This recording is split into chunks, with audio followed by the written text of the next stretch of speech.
everybody. I am here today with Kelly Jennings of Cellar Farm, and we are going to chat a little bit about neurodivergency and horses and all of the fun overlaps there. But first, Kelly, do you mind just introducing yourself and talking a little bit about how horses are involved in your life? Yeah, absolutely. Thank you so much for having me. I really appreciate it. Excited to be here. I am owner and trainer of Cellar Farm, located in Los Angeles, California. I've been in horses my entire life. I started basically as a stall mucker at 11, and I would muck like 32 stalls in a day, and I would get one lesson a week and worked my way up. And then I got a bachelor's of science in equine studies at Centenary College, then now at Centenary University in 2006. And then I moved to LA and I was an assistant trainer for 10 years. And then I started Cellar Farm in 2016. I specialize in hunter, jumper, and equitation. And I'm also autistic, which makes me a choice for this conversation.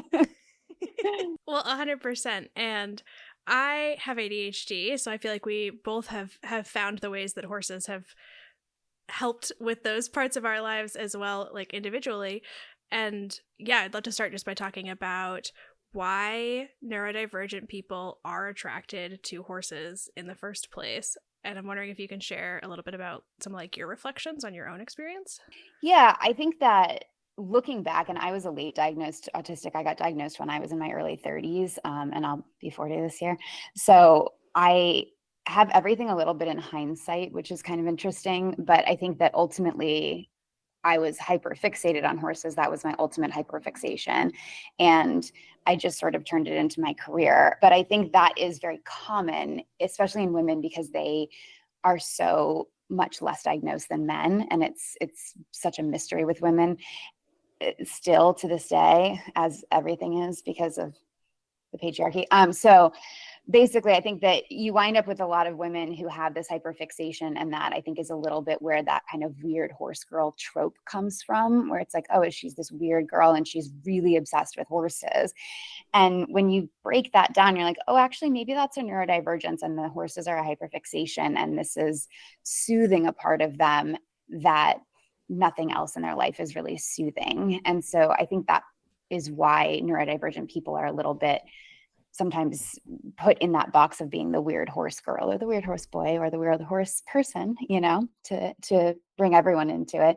But I think that horses for neurodivergent people, at least in my experience, are so accepting. For neurodivergent people, life is hard and it's very confusing, I think, to exist in the world, especially when you're younger and you're growing up and you're trying to figure out all of the social structures that everyone sort of seems to instinctively know how to work within. And that was something that was always really, really hard for me. I had a lot of social issues, and horses just accept you exactly as you are. They don't have a social structure in the same way that humans do with so much subtext. Horses want you to be straightforward. They want you to be clear. They want you exactly as you are. They want you without a mask. And that's how they understand people best. And it's so far removed from how society is for humans, but at the same time, it's so relaxing. It's such a breath of fresh air to be able, I think, to come to a being where there's a presumed communication barrier, as opposed to having a human where you feel like you should be able to communicate with them, and then to struggle with that makes you feel less than. And to be able to come to a horse where you have this presumed communication barrier and be able to communicate with them still through emotions, through your riding aids, through all of the ways that we have to communicate with horses, and have it be a positive experience, is really magical for people who struggle with that within their own species, in my opinion, or at least in my experience. Yeah, totally. I was reading a really interesting article that was talking about the benefits of equine assisted therapy for folks with neurodivergence as well. And one of the things that they brought up is that unlike a lot of the other common pets that we have in our houses, like cats and dogs, which are predators and are inclined to inherently kind of mask their behaviors and be a little bit more secretive because they have to do things like trick their prey into not running away and things like that.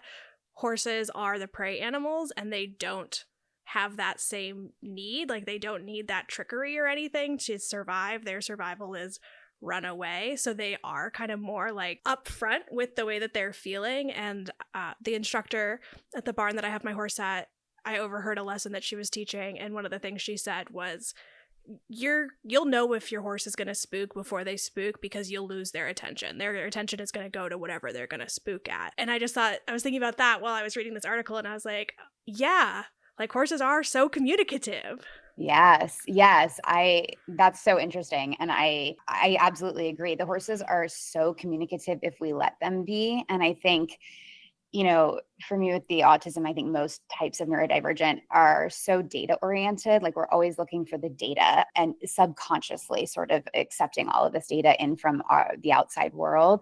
And so it makes us even better, I think, functionally at communicating with horses, because horses communicate through small movements and through their attention and through, the way that they shift their bodies and through kind of energy, that I think when you're constantly accepting and processing data in a way that our brains do, it becomes so easy to read them because they're very, very, very honest. And so it's repeatable and it's consistent. And in that way, it's a very easy language to learn, in my opinion.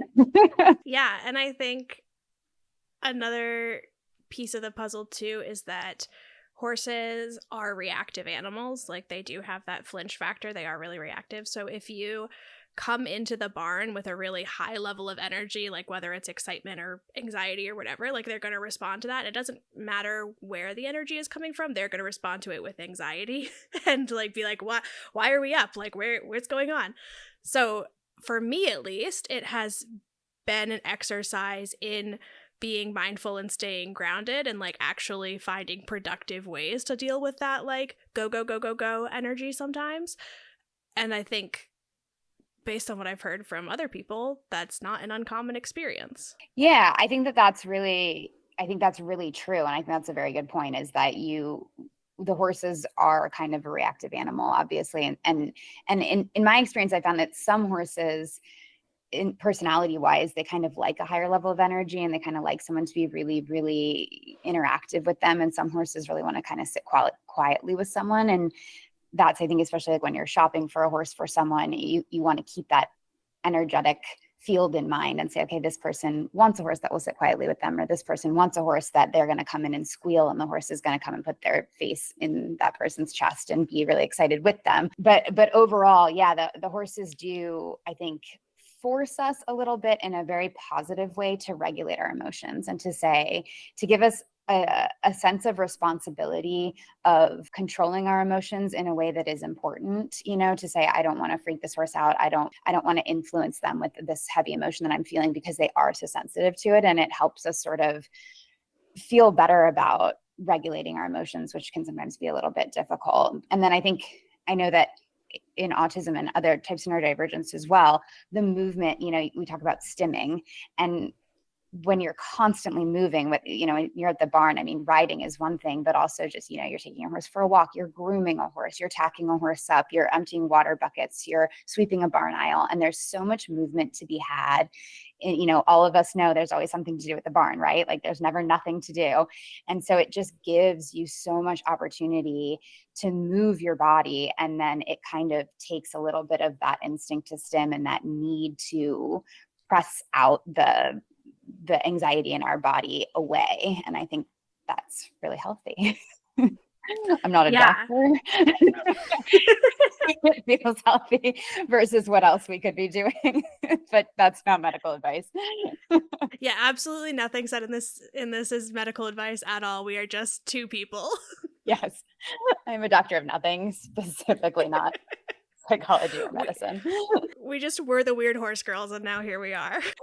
I'm Dr. Weird Horse Girl. Thank you very much. Oh my gosh. Yeah, and I think you touched on regulation there too, and I think that it can be easier to co-regulate with another animal, and especially since horses, like they are bigger than us, their hearts beat a little bit slower than ours do. Like they literally move through the world a little slower than humans do a lot of the time. And so it's really relaxing to a lot of people just to be near them. And I think that there's more to that too. Like, I have some ideas that maybe I'll get into on a different episode about the fact that horses and humans have had such a close relationship for so long that I feel like there's probably more to the fact that they are so grounding. However, the point is they are grounding. I love it. I want to hear this hypotheses. Okay, this is my abbreviated version. I have been doing a lot of research about the history of horses and humans and all of this, and we've had them domesticated since like the very baby beginnings of the agricultural revolution. And horses only are alive today because humans domesticated them. They were almost extinct. And then we said, wait, those are useful. We can like eat them and stuff. So we domesticated them, and then we realized we can ride them. And humans are only the way we are today because we had horses, which let us be mobile and which let us like expand across the globe in a way that we just wouldn't have been able to if it wasn't for horses. So we have directly impacted each other's evolution and growth over the last like 6,000 years or so. And so I really think that there is something inherently calming about being around horses, because much like it is with dogs, like, if there's a dog that the other wolf out in the wild isn't going to sneak up on you, your dog's going to bark, you're safe. And I think that there is a similar thing with horses. Like, yeah, this is the creature who I like travel with and who is my companion and my buddy. And so that's why I think this is my hypothesis that's why horses and humans are able to have such cool relationships. No, I love that. I love so much of that. And I think, when you distill that down, you're basically saying that for 6,000 years, horses and humans have saved each other, right? Like they've fundamentally saved each other. And I think that, I've talked in some of my videos about how, we have as humans genetically modified, essentially, for all intents and purposes, horses, and the way that we've bred them and the way that we've like shod them and the way that we fed them has kind of created the horse that we have today. And had we not done those things, the same horses wouldn't have lived to reproduce, and we wouldn't have chosen to breed the horses that we've chosen to breed. And I think that's probably the same for personality. That's probably the same for energy. That's probably, why wouldn't it be? And so I think that the horses that we relate to and that our ancestors related to, we've probably sort of continually modified and continually tried to reproduce in a way that feels very ancient. And I think that is kind of, when you get really connected to horses, it does feel very innate and ancient and like a deep part of you that you're touching that isn't completely at the surface. Yeah.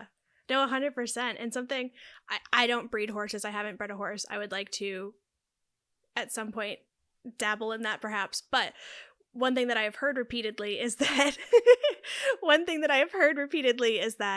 you choose the stud for like their build and their physique, and you choose your mare based on their personality and their temperament. And like that's where you're going to get like the temperament of your foal. So I think that there is totally some truth to that, because I have heard people who breed horses specifically looking to pass on those like nice level-headed cooperative horses. Yeah, absolutely. Absolutely. Yeah. And I think certain stallions even are really known for temperament, right? Like, in this stallion, all of these horses are quite level-headed. They're quite easy to work with. They're easy to start, and that kind of a thing. And you start to get a line of horses that have a reputation for being, something that people want to attach to and something that you find easy to work with and easy to love. And there's something to be said for that, especially now. This is such a personal sport that we've turned it into, versus originally it was kind of this war sport, and I think we've turned it into such a deeply personal sport that plays such a huge component, and there's something to be said for a horse. It's like, it's so sweet and it's so kind, and that's lovely. But like, there's also people, myself included, who like sometimes just want a little bit of a dick, and like those are the kinds that they want, you know what I mean? Where you're like, yep, it's a good horse, it does what it's supposed to do, it's trainable, it's all the things, but like I don't want it to lie down too easy, you know what I mean? Like it needs to have a little something to it, or I just get bored. And that's, I think, where you get, you have this kind of menagerie of personalities, and they fit with all the different menageries of personalities that humans have. And that's important. Yeah, 100%. Bringing it back a little bit, you were talking about how we've made this sport really personal. And I think that we put a lot of emphasis on our relationship with horses, which I think for people who have historically felt ostracized from social circles and from those, like, sort of, just like you said, gathering of your own peers, to sit on a horse and to be able to have that relationship and get something done and feel connected and close and feel like, oh my gosh, this animal loves me and I love this animal and it listens to me, and that's so special. Like, we have a special bond, like that weird horse girl thing. Like, I think that that's really empowering for a lot of people. Yeah, I absolutely agree. I think that there's something empowering about taking a 1,300-pound animal and feeling like you have some level of control over it with just, your thoughts and your thighs for all intents and purposes. And, I think for me, I think if you ask any horse person, like any level of control in horseback riding ultimately is an illusion, right? Like the horses can do whatever they want at any given time. They're enormous, but they choose to be with us. And I think the way they choose to be with us is really important, because you see different training methods where horses can choose to be with you as their own personal choice. They can choose to be with you through fear. They can choose to be with you through pleasure. They can choose to be with you through repetition, or kind of a mixture of many of those. And those are kind of the different training methods. But ultimately, it's nice to be able to feel like you can come to a horse exactly as you are, and they'll give you exactly what you expect. And I think for me, at least in the world, that's always been like horses have good days and bad days just like us, but they're always who they are. And there's never any hidden meaning. There's never a subtext. There's never something behind it other than, maybe they're a little sore, or maybe, they got kicked in the field or what have you. But for the most part, it's a very predictable emotional conversation. And I think that that's rare in society. There's always kind of something else going on with humans. And so I think that's really that makes it a lot easier for people. But I've always said, for me at least, that horseback riding is the closest thing to meditation that I've ever experienced, because when you're riding, there's nothing else you can think about. And there's so much stimulation, like for someone, with a neurodivergence, like you're constantly feeling so stimulated. But when you're sitting on a horse and you're feeling all the different parts move and where their attention is and their energy and their breath and their movement and, looking for what you're doing. And it's just, there's nothing else can really exist on a big scale, or else it all goes wrong. And so for me, that's kind of when people talk to me about meditation or yoga or the things that other people are capable of doing that I'm deeply not, because my brain goes off in different directions. That's what I think of when I sit on a horse, where I'm like, oh, this is it. This is the one thing I'm concentrating on. And that one thing is 100 things, but it quiets down the outside.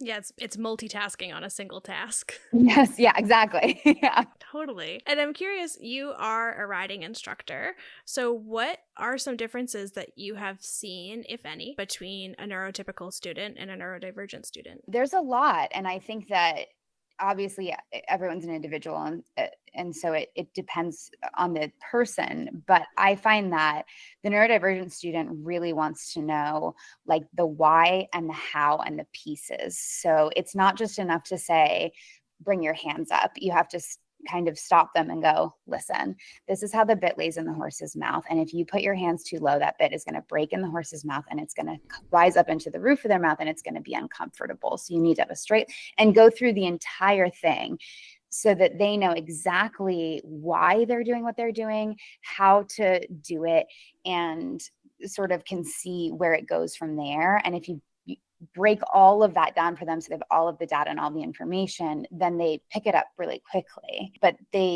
I find that they tend to get very frustrated when you're just telling them to do something and it doesn't seem to have a point or a purpose, or they don't really understand why they're doing it. And that's kind of how I tend to teach. I teach in great detail. I want everyone to know like why and how. And I've taught people that aren't neurodivergent that hate it. And they're like, it's too much talking. I don't care. Just tell me what to do. Like, shut up about all of the intricate details. Just like, just I want to ride and keep going.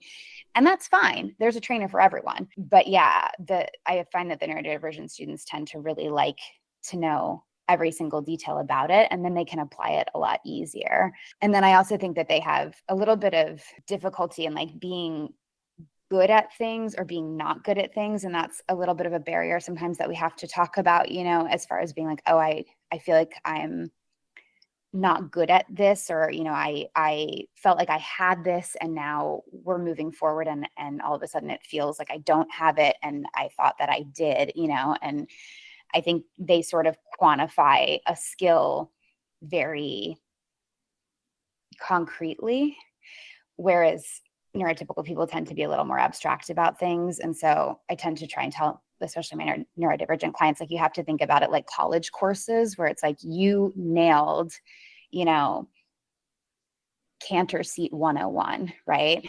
And now I've asked you, now you've graduated to Cantor Seat 102, right? Or 201, or, you know, whatever, however your classes work. And so it's like, it doesn't mean that the skills that you learned in the first class you don't still have and you aren't still really good at. It's just that this class is harder and you're kind of starting with your baseline, but now we've increased the difficulty. And so you can't feel like you had it and now you don't. You have to feel like you have the baseline, and now we're adding to that in order to give you a broader education and a greater progression of your education. And that tends to help. But, you know, they get a little frustrated, like, I thought I had this. It's like, no, you do, you still have it. I'm just making it harder because that's A, my job, and B, I'm an asshole, right? Yeah, well, and people with neurodivergence tend to have like rejection sensitive dysphoria too, which is really challenging. And I feel like, oh my God, horseback riding is truly so evil, because the better you get at it, the harder it is. Like, like why do we do this to ourselves? Every single time we get on a horse, we're making it harder because we're getting better at it. And I said that to the person who's half leasing my horse right now, and she was like, that's so mean. I was like, I know it is. But I also think that that's probably a good thing, because we form such strong attachments. This sport is so good for our brains in so many ways, and it is so genuinely enjoyable that when we hit those barriers and when we hit that really uncomfortable, like kind of deeply upsetting feelings, it is worth it to do the work to move through it, because the reward is so much greater than, say, when somebody like makes a comment about the dinner you made. You're like, well, fine, screw you, I'm just gonna be upset about this. But if you're like, oh darn it, I'm like not doing well in Cantor Seat 202 or whatever, you're like, it's okay, I just gotta get through it, it's gonna be fine, because it's worth it, because then eventually I'll be good at it, whatever. Yeah, no, I love that. I absolutely agree with all of that. It is definitely hard to kind of feel like you're maybe, you know, you're not doing it right. But what I tell people is, I'm like, listen, horseback riding, like 90% of horseback riding is just preventing things from going wrong or fixing things that have gone wrong over and over again for an hour. Like, that's the sport. That's literally the sport, you know, and and you get better at that as you go. But there's not some magical moment where you're just a really good rider and then nothing goes wrong. You know, it's like driving a car. If you take your hands off the steering wheel, you're going to come out of your lane eventually, you know, and you have to kind of keep kind of touching the steering wheel and kind of making little micro corrections. And the skill level that we gain is kind of being able to do that very seamlessly, and being able to do that kind of before everything goes off the rails, and being able to do that in such a concise manner that we can manipulate the pace and the track to kind of make the jumps work or whatever you're doing. But basically you get more detail oriented, and you do more the better you get, as opposed to doing less. And I think that's a misconception that people get when they're first starting riding, where they're like, okay, I'm going to get to a point where I'm really good, and then I don't have to do as much. You're like, oh no, oh honey, I'm so sorry. Oh no. Strike that, reverse it. Yeah, this is a sport and you will work hard. Yes, exactly. But yeah, I agree. I think it's a good challenge setting as well. You know, there's always another challenge. I think it was either McLean Ward or William Fox Pitt that did an interview, and they said, you know, I ride with the top people in this sport, and I don't think a single one would say that we've mastered it. And I think that's the thing about this sport, is that no one ever masters it. You can always be better, you can always grow. No one is ever a true supreme expert at this sport. There's always room to grow, and there's something both like disappointing about that, and wildly intimidating, and really, really lovely, you know, and really exciting, because it means that you can stay in this sport and work in the sport for your whole life, and you can still continue to grow in it and progress in it and learn more and have eye-opening experiences. And like there's never an end to that. And there's something just really beautiful about that. I think that's a bit rare. Talk about an evergreen special interest, hyperfixation, whatever it happens to be. Like, you can, there's always more to learn. Like you said, you can continue to dive into it. You can continue to find those like dopamine hits of I learned a new thing, I mastered a new skill. Like you can keep chasing that as far as you want, and you're not going to get to the end of it ever. So we've talked a whole lot about teaching neurodivergent people, why neurodivergent people like horses, all of this. And you have a fun hypothesis about horses themselves. I do. I think that horses think a lot like autistic people. I always say horses are autistic people, but I think that the thought process is really similar in the way that the primary way that horses sort of learn is pattern recognition. And I think that's something that autistic people are really, really, really good at. And I think a lot of neurodivergent people are really, really good at. I'm autistic, so I can only speak, from my experience and that is autism. But horses recognize patterns, right? Like there's an old saying that if you let a horse do something or make a horse do something 3 times, they've learned it.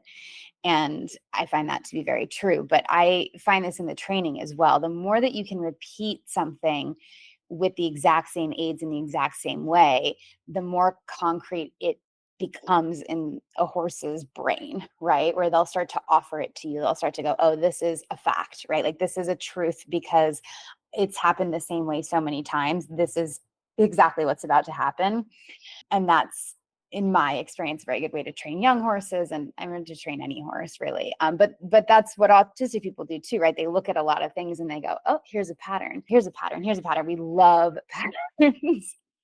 And then I think equally, like I've talked about earlier in the podcast, they love no subtext, direct communication, right? They don't want it to be vague. They don't want it to be abstract. They don't want it to be like, hey, maybe we could kind of do this. They want to know exactly what they're supposed to do. They want to know how to do it. And then they want to kind of be left alone to do it for the most part and not be micromanaged. And again, I think that's very neurodivergent, right? It's like, don't give me this like weird abstract, like maybe you could kind of do something in the realm of like, I want to jump off a cliff when I get instructions like that. I need it to be really, really straightforward. And horses are the same way. I say in my teaching, like horses don't like vague. They don't like aggressive, but there's a wide range in there, right? They want you to be clear and concise and then kind of allow them to do what they've been asked to do. Equally, horses have a lot of sensory issues, right? Like things get too loud, they're very distracted, things pop up in the distance, they're very distracted. Horses don't like when, certain saddle pads, and if the saddle fits funny and this doesn't feel right and there's a flap that's not in the keeper and it's flapping and the earplug has a little piece out of it and I'm gonna shake my head. Like horses have a lot of sensory issues, and then they'll get really overstimulated and they have a meltdown, right? And we've all experienced this where they're like everything is too loud and everything is too bright and they're in a new environment and it's too there's too many horses in this ring and I don't know any and I'm just gonna freak out. And like it's all just so nostalgic of how my brain works, right? Where I have a lot of empathy for the horses, where I'm like, yeah, I get it. Like, this is really overstimulating. Like, how can we backtrack? How can we make this comfortable for you? How can we, make you feel a little bit less attacked by the world that we've put you in? And I think that in that way, horses really are kind of like giant autistic people. I love that. Well, and also, what do horses hate? Change. They hate change. How dare you mess with the routine? I would know nothing about that. Yeah, horses love routine. They really, truly do.